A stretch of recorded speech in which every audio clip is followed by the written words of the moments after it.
Alors, la date sur laquelle j'ai fait l'impasse, C'est le 21 avril. voilà, et elle parlait de l'extrême droite et Ouais, d'un candidat d'extrême droite au second tour d'une élection dans un grand pays démocratique.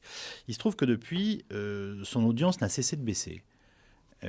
Comment vous percevez ça et est-ce que vous pensez que c'est un combat qui est derrière vous? Non, parce que le Front National baisse, mais les idées de l'extrême droite ne sont pas du tout en régression. On n'est pas à la retraite, hein, parce qu'il y a malheureusement toujours énormément de choses à déconstruire. Il y a eu tout un travail de pédagogie à faire pour expliquer que la France aimez-la ou quittez-la était un slogan raciste, c'était loin d'être gagné. Parce qu'il y a plein de gens qui ont sincèrement cru que oui, ça pouvait simplement être une invitation à l'intégration et qu'après tout, ça se justifiait. Sauf que quand vous dites la France aimez-la ou quittez-la toujours eux-mêmes et que vous leur dites ça en permanence alors qu'ils aiment la France, ça finit par poser problème. Et donc, tous ces combats-là, moi en tout cas, ils me nourrissent parce que justement, quand on est spécialiste de l'intégrisme catholique et de la lutte contre l'extrême droite et qu'on voit venir le danger de l'islamisme, on ne perd pas de vue que quand on mène le combat contre l'islamisme, on risque de générer des préjugés. Je ne l'ai jamais perdu de vue, contrairement à ce qui pouvait m'être dit en face par ceux qui ne voulaient pas ouvrir les yeux sur l'islamisme.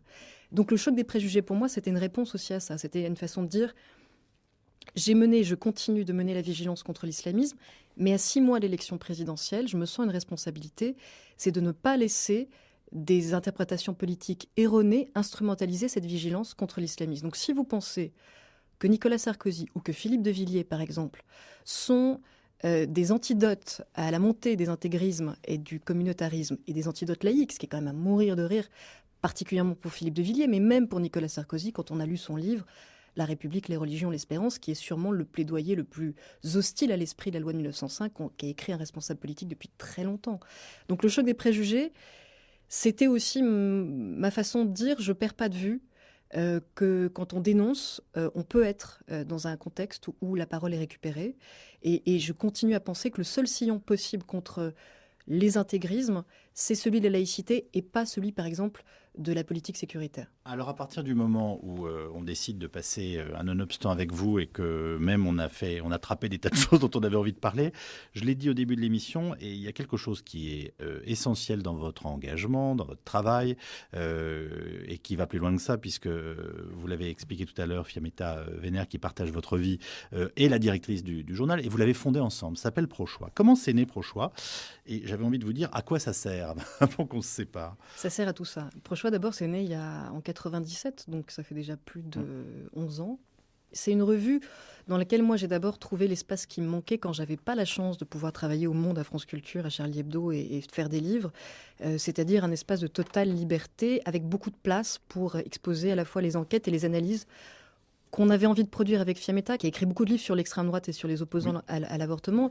Et quand on allait présenter nos enquêtes à des journaux, il y a plus de 10 ans, on nous disait « oui, mais ça intéresse que les féministes ». On avait 1500 signes.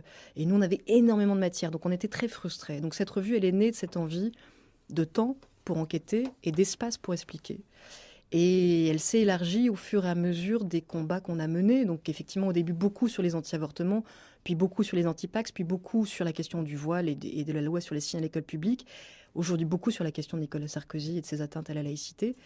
C'est une plateforme de rassemblement de chercheurs, de militants, de journalistes qui ont envie de mener cette réflexion engagée au service des libertés individuelles contre toute idéologie raciste, dogmatique ou totalitaire. Bon, on a le droit de dire aussi que c'est extrêmement rigoureux et qu'on peut aussi faire preuve d'humour et d'esprit. C'est pas Charlie, hein. C'est pas Charlie, voilà. On n'est pas encore.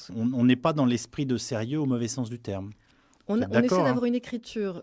Moi, j'insiste beaucoup parce que je crois que c'est quelque chose qu'on doit aux gens qui nous lisent. On n'est pas obligé de faire ennuyeux parce que c'est sérieux. C'est quelque chose que je supporte pas chez les chercheurs. Et c'est pour ça que j'ai jamais fait de recherche, que je me suis pas mis dans une carrière universitaire. Moi, ce qui m'intéresse, c'est que les gens qui ont peu de temps pour lire arrivent à ne pas décrocher quand on a quelque chose d'important à leur dire. Donc, c'est sérieux, rigoureux sur le fond, en essayant d'éviter d'être ennuyeux. Merci Caroline Forest. On retrouvera toutes sortes de coordonnées sur le site internet de France Inter, www.franceinter.com. Donc je rappelle la revue Prochoix, et puis je vais citer 3 livres qui m'ont aidé à préparer cette émission. Le choc des préjugés chez Kalman Levy, La tentation obscurantiste qu'on a cité chez Grasset, et Tir croisé qui maintenant est en édition au livre de poche. Merci d'avoir passé ce moment avec nous. Merci à vous. Michel Bedos réalisait cette émission, Stéphanie Coulon était à la technique, Aude Giraud, Delphine Glaise et Valérie Crétely l'ont préparé. On va se quitter avec les Yardbirds. Enfin, moi, ça va me rappeler quelques souvenirs. Allez.